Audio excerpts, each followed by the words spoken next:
everyone, welcome to the Allistair podcast, or welcome back to it.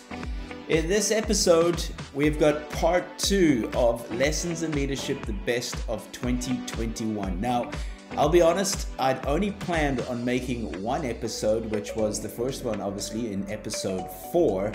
But due to popular demand and the feedback that I did get from that episode, I've decided to bring a second episode to the platform, and Lessons in Leadership Part 2.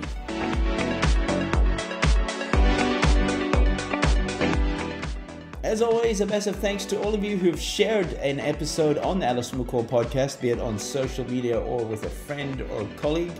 Thanks so much for your feedback. Simone from Perth in Australia said, I loved episode 2 on building confidence. I'm definitely going to be using some of those tips.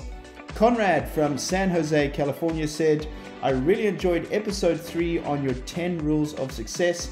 In fact, I've decided to work on my own 10 rules of success. And Paul from Birmingham in the United Kingdom said, your episode on lessons in leadership was one of the best I've listened to. Keep them coming. Guys, thank you so much for the feedback. I greatly appreciate it. Also for the ratings and reviews on Apple iTunes. But moving on with part 2 of Lessons in Leadership, the best of 2021. You can expect to hear from coaches and leaders such as Casey Stoney, the former England women's national football player, who's now the head coach at San Diego Wave FC. She also worked for Manchester United women's team as head coach. Valerie Kondos Field, the former UCLA gymnastics coach of over 30 years. Steve Cooke, head of the Seattle Sounders Football Academy. Jenny Rearick, who's a specialist in communication. I thought this would be a great one to get on the Lessons in Leadership. 2 times Grand Slam singles champion in tennis and the former world number 3 in the world, Mary Pierce. And last but not least, Mike Boyle, the co-owner of Mike Boyle Strength and Conditioning, based up in Boston, Massachusetts. Those are the people that we're going to be hearing from in part 2 in Lessons in Leadership. But we start with Casey Stoney, the English football manager who's now the head coach at San Diego Wave FC. She was capped more than 100 times for England and was also the head coach at Manchester United Women's. My first question to Casey was, how is it transitioning from being a player into a coaching role?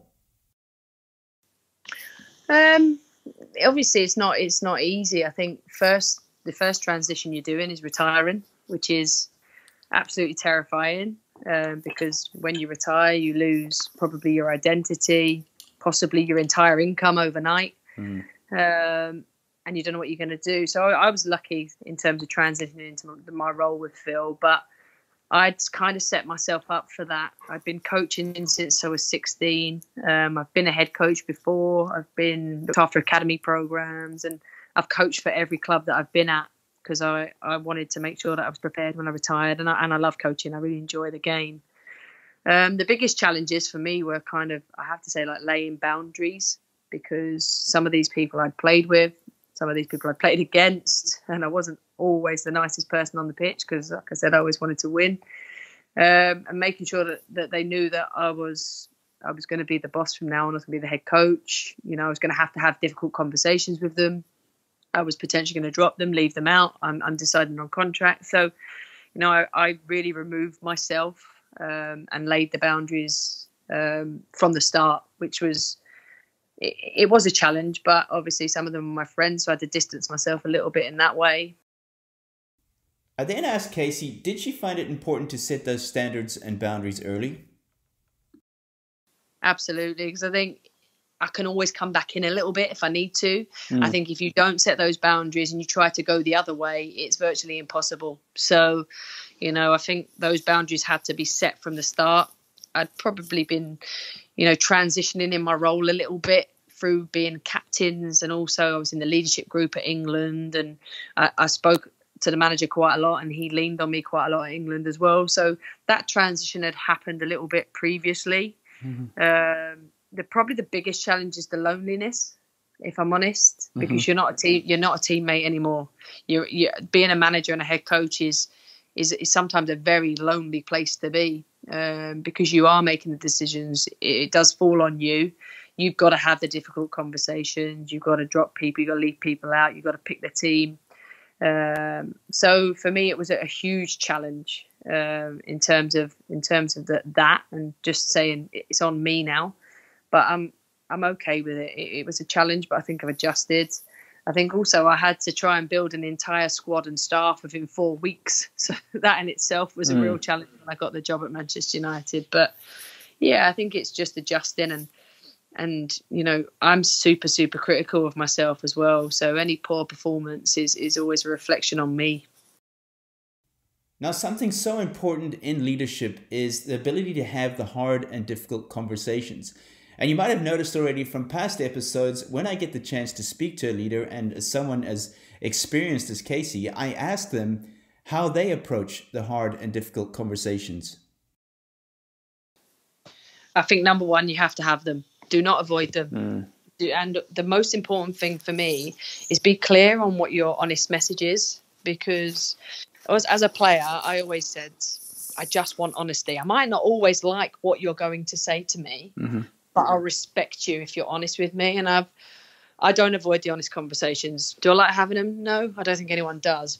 But they are the key for me and the foundations for trust with my players, with my staff. But to have them honest conversations, you've got to build a relationship first. So if that person knows you care about them first and foremost, and you care about their future, you care about where they want to go, you care about their journey and them as a person, it's easier to have the honest conversation because it's coming from the right place with the right intent. And then you support them out the other side of it. So I think honesty is key. Building relationships with your personnel is key. And don't try and avoid it, because by trying to please someone in that moment, in 6 months' time, it's going to come back and bite you anyway. And you're not helping yourself to grow your environment and your culture. So honesty is key. Care is massive. But then support has to be there for them. So if I'm leaving a player out, it's my job then to help them to have every chance to get back in the team again. If that means putting extra sessions on for them, if it means extra meetings, looking at analysis, that's my job to do that. Now, someone I was super excited to get onto the podcast at the end of last year was Steve Cooke. Steve Cooke is the head of the academy at Seattle Sounders.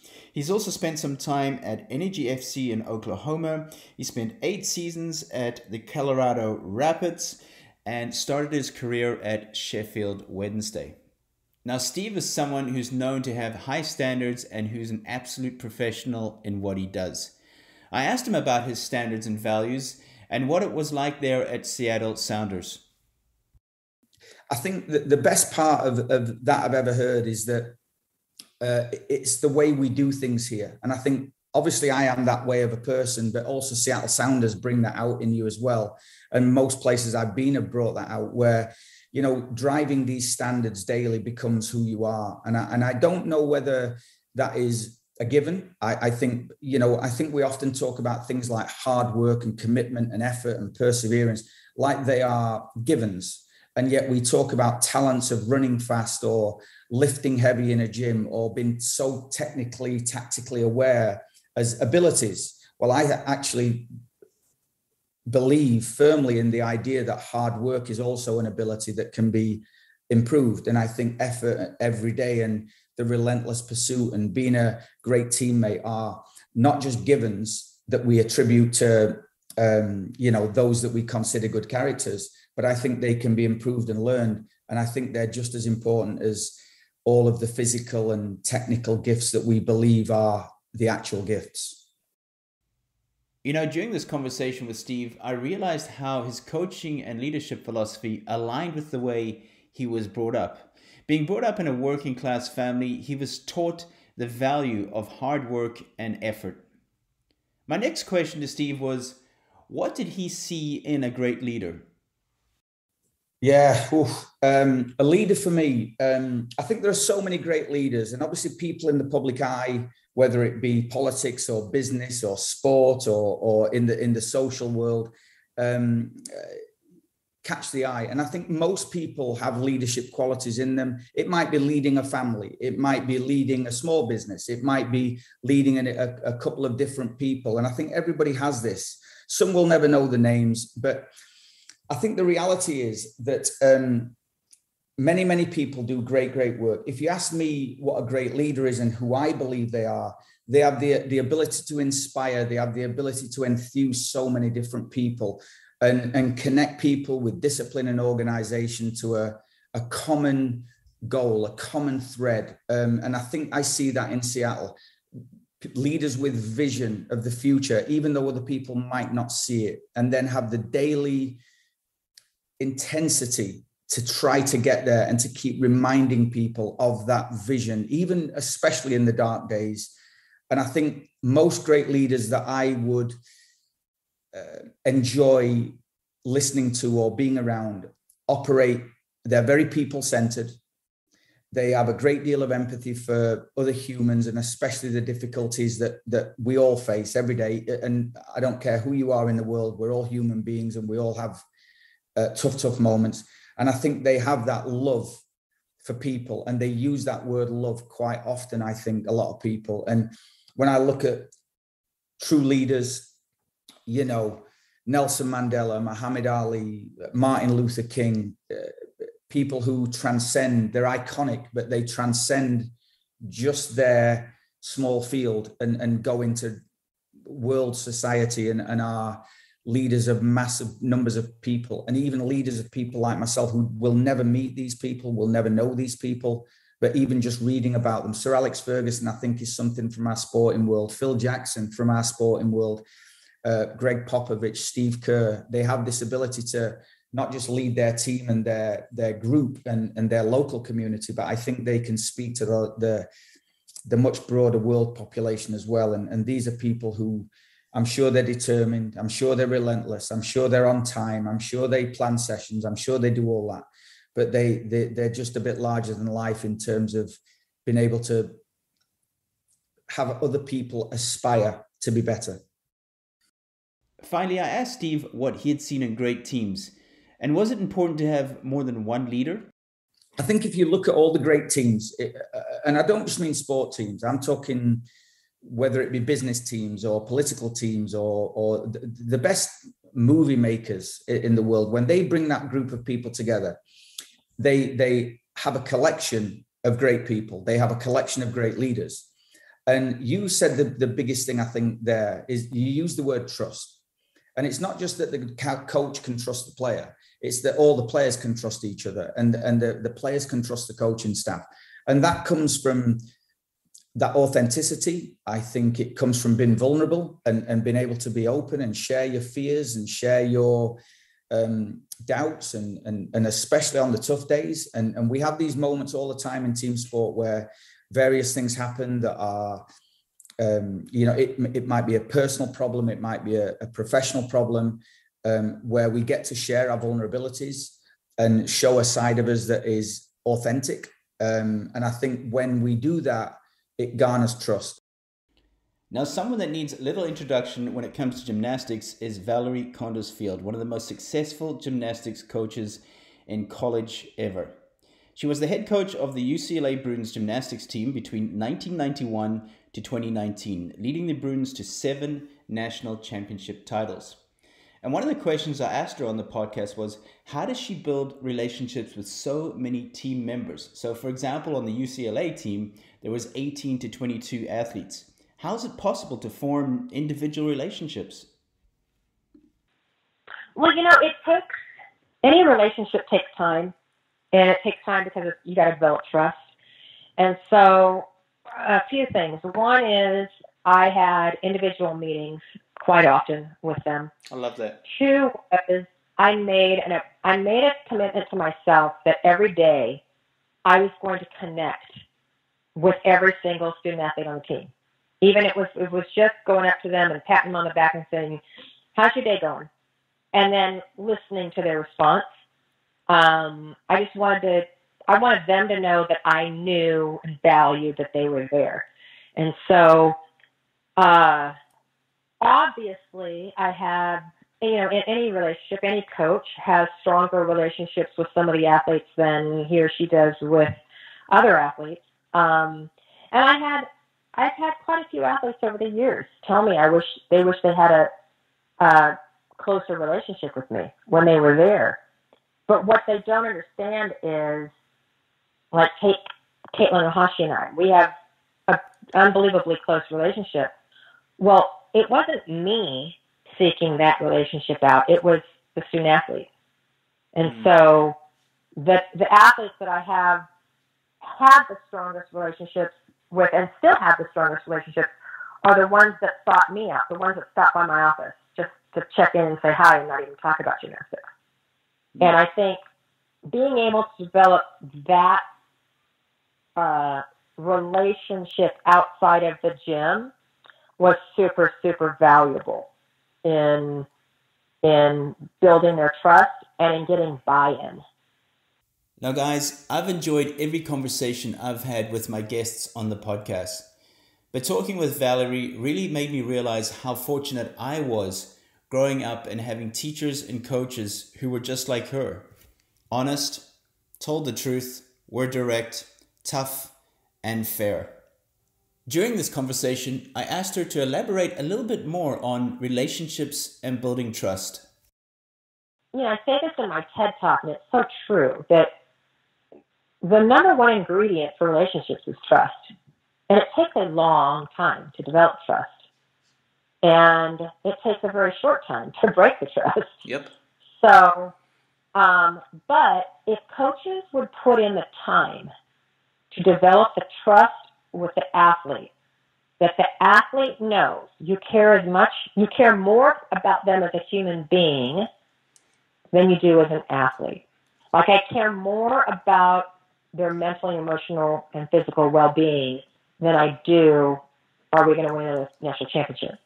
That when you take the time to develop that trust with them, it pays off in dividends. It literally, they will go to battle for you.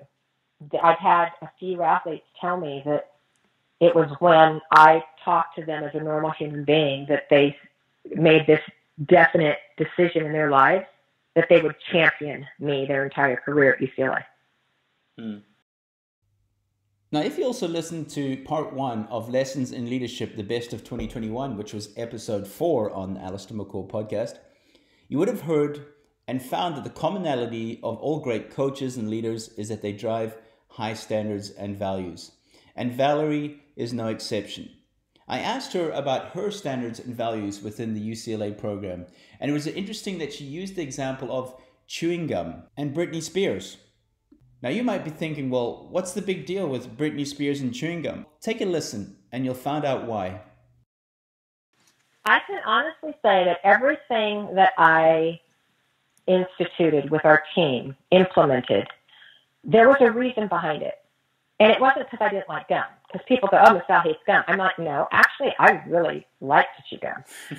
But the reason why was because I felt that people in general, it's important that you know how you are presenting yourself in any situation. And so if you're going into a job interview, you shouldn't probably be chewing gum. If you're having an interview of any kind, whether it's in person or on film, you should not be chewing gum. You're not supposed to be chewing gum when you're competing. You shouldn't chew gum when you're doing gymnastics because you can actually choke on it. And so there are all these reasons why I gave them. And I showed them a video of Britney Spears in an interview just chomping away. And I was like, so this is fine. If she is fine with this, it's fine. I'm not judging Britney Spears. I just want to make sure that Britney Spears knows that she's chewing and chomping on gum. And so if I'm not here to micromanage your life. And if you have a job interview and you want to go into that job interview chewing gum and blowing bubbles and do whatever else you do with it, that's fine. I just want you to know you're doing it. I want you to be aware of your actions. And so that was one non-negotiable. The other is just basically has to do with respect and how they spoke to each other and spoke to the coaches and spoke to themselves. I like that. We had a really good, we established as the years went on a really good team dynamic where the girls felt comfortable coaching each other up when they heard negativity coming out of one of their teammates' mouths about themselves, like, oh my God, I suck, or I suck today, or something like that. And then I would hear teammates say, whether you do or you don't, that mentality is not going to help you do better your next turn, and it's not going to help the team. And so I think you've probably experienced this, teams you've been on. Anytime the team takes accountability of themselves and each other, that's when the magic happens. The next person you're going to hear from is someone who's been a massive influence in my life, especially over the last 20 to 25 years in the sports performance industry. Mike Boyle is the co-owner of Mike Boyle Strength and Conditioning based up in Boston, Massachusetts. An incredibly inspiring and experienced coach, he's worked with the Red Sox, the Boston Bruins, and the USA Women's Ice Hockey Team. I asked Mike about the role of a coach, and he shared a story from working back in the Red Sox days. There's, like I said, you like quotes like I like quotes, but I love the quote, the goal of the coach is to eliminate the coach. And when you're doing a really, really good job, you don't need to be a big presence anymore. The 2 years that I was with the Red Sox, I was talking to somebody about this, and I said someone who didn't know what was going on would not have had any idea what my role was if they watched. Because they would have been like, is Mike Pat's assistant? Like, what does Mike really do? Because we had a major league conditioning coach there, and I was his boss. But I wanted to make it really obvious to everybody that I wasn't his boss. I didn't want guys to think that Pat was just there to do my bidding and to sort of do the things that I didn't want to do. I wanted them to view me as Pat's assistant.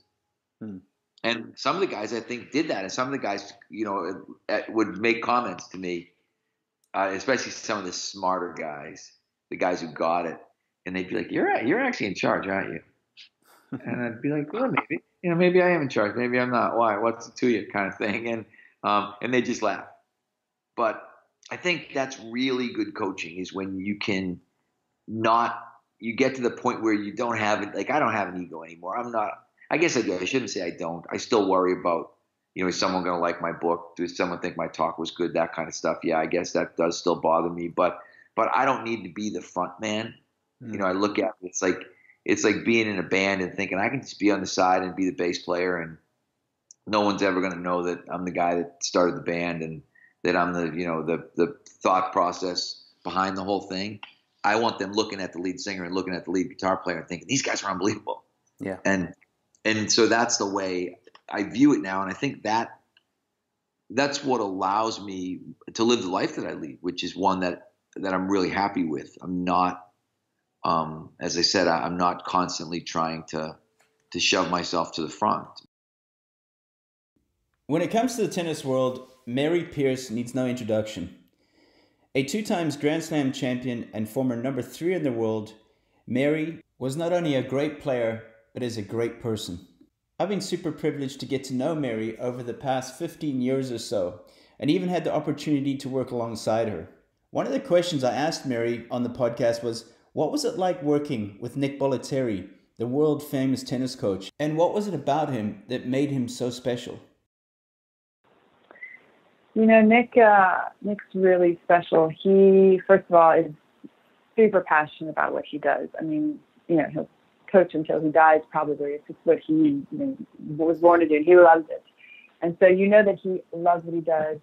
And he genuinely cares about you. It's like he's like a second dad, to me. And it was like, he knows that he loves you, that he cares about you, that he wants the best for you as a person and as an athlete, as a tennis player.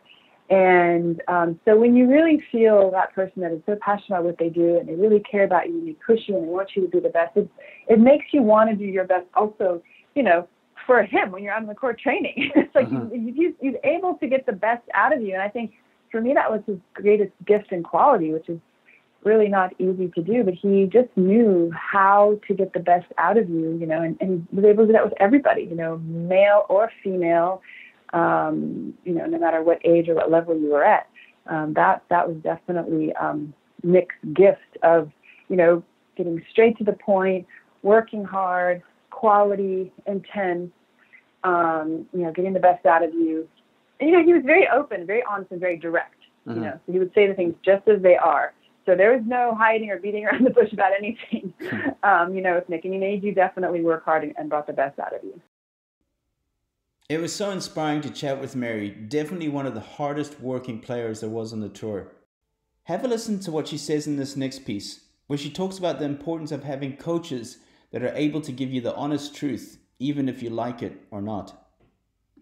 Sometimes, whatever it is, like he's not afraid to tell you what you need to hear for you to be the best. And, you know, I think at the end of the day, as an athlete, if you're really sincere and you're really honest and you really want to be the best that you can be, you love that and you appreciate that and you respect that, because someone has the guts enough to care about you, to tell you the truth, because you know that it's what's best for you and that's what's going to make you the best version of yourself as a person and as a player.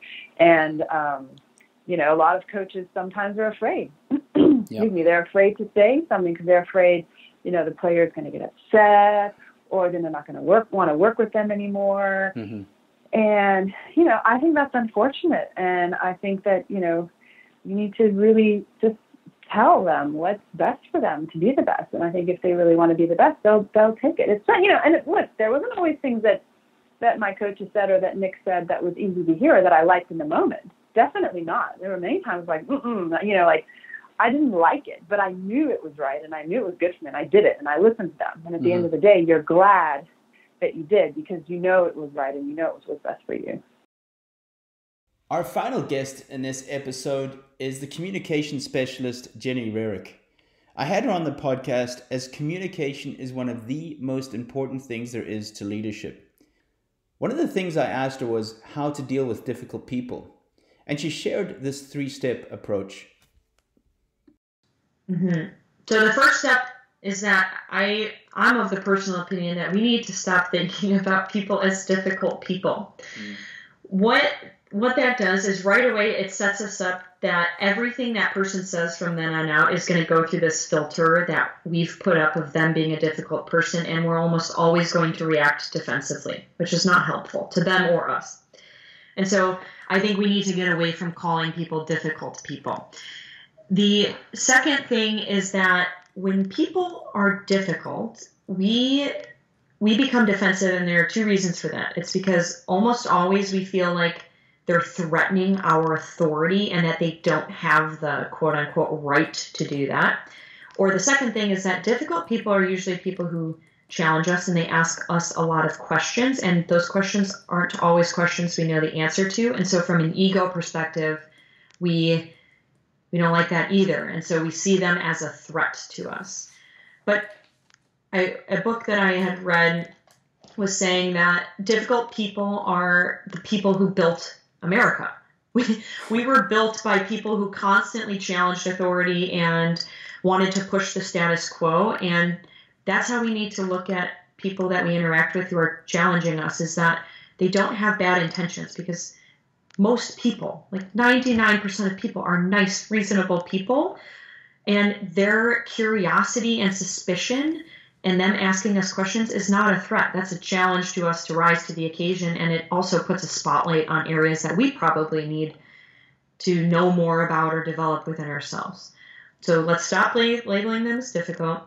Let's not look at it as a threat, but instead accept the invitation to step up and interact with them, assuming that where we're going is going to make both them and us better people. And then the last is to say thank you, because I think we need to welcome people who are difficult, again, because if we were all nice people who never challenged any of us, we would never get anywhere. Nothing would ever be accomplished. We need them. We need people who are going to make us feel uncomfortable, because if we don't, then, I mean, what fun is that going to be? It's going to be a boring world. And finally, I asked Jenny how critical it was towards a coach or leader's success to have good communication skills. I love to think of success the way that John Wooden defined it, which it's the peace of mind that, or you did the very best that you could to become the best that you are capable of becoming. So when I think about communication's role for a coach's job is to help clients or athletes realize what they are capable of becoming and then walk with them on that path as they move to get there. And if I'm doing that, I need to establish a relationship of trust and confidence. And in order to do that, I need to first make a good impression. So that's back where the dress comes. I then need to be able to communicate in a way that conveys that I'm confident and that they can rely on me. And a lot of that comes from the basic communication skills, which we touched on, the physical and vocal. But coaching success is built on the quality of the relationships that we have. And what are relationships built on? Communication. Mm-hmm. So at the very bottom of all of this, the foundation is your ability to effectively communicate so that people can trust you, you're credible, they feel safe in developing those skills that they have with you. And once you've got that relationship established, then you begin to see the product or the fruits of your labor with them. I actually read a story yesterday that I thought was helpful in understanding the coach's role in all of this. And it was, if I have a minute, I'll just tell it quick. The Apache tribe, in the Old West, they attacked an army camp. And while they attacked the camp, they found the paymaster's safe. And so they knew that there was valuables in it, but they didn't know how to open a safe because they had never seen a safe before.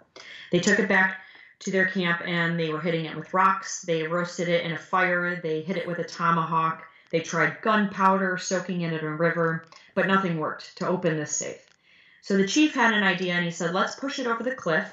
And surely when it hits the ground, it's going to bust open and we'll be able to see what's inside. But of course, that didn't work, and a wheel broke off, and that was it. They decided to just let it go and sit there. A few weeks later, the army that they took it from found the safe, and of course, they knew the combination, so they opened it, and they were able to find the gold inside. And what that means is that as a coach, it is your responsibility to figure out what the combination to the safe is, because what's inside is where the value is. And without communication skills, we're going to be just like the Apache. We're going to be hitting things with tomahawks, trying all of these ways to get in and build trust that aren't going to work, when really what it came down to is our ability to effectively communicate and resonate with the individual client or athlete that we're working with.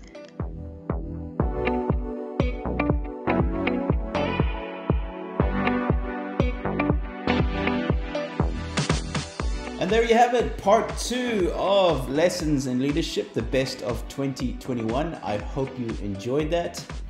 I'm sure you'll agree, so many great lessons and nuggets to take away from some of the best coaches and leaders in the world.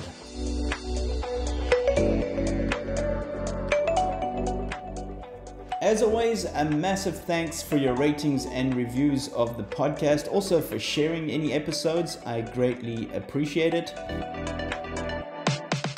Remember, by sharing an episode of the Allistair McCall podcast on social media, you could stand a chance of winning my book, Lead with Purpose, Make an Impact.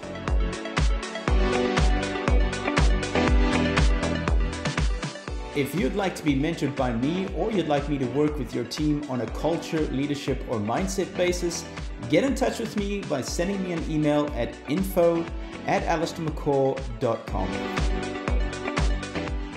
This podcast is available on iTunes, Spotify, YouTube, Amazon Podcasts, and via my website, allistairmccall.com. So, until next time, keep making an impact.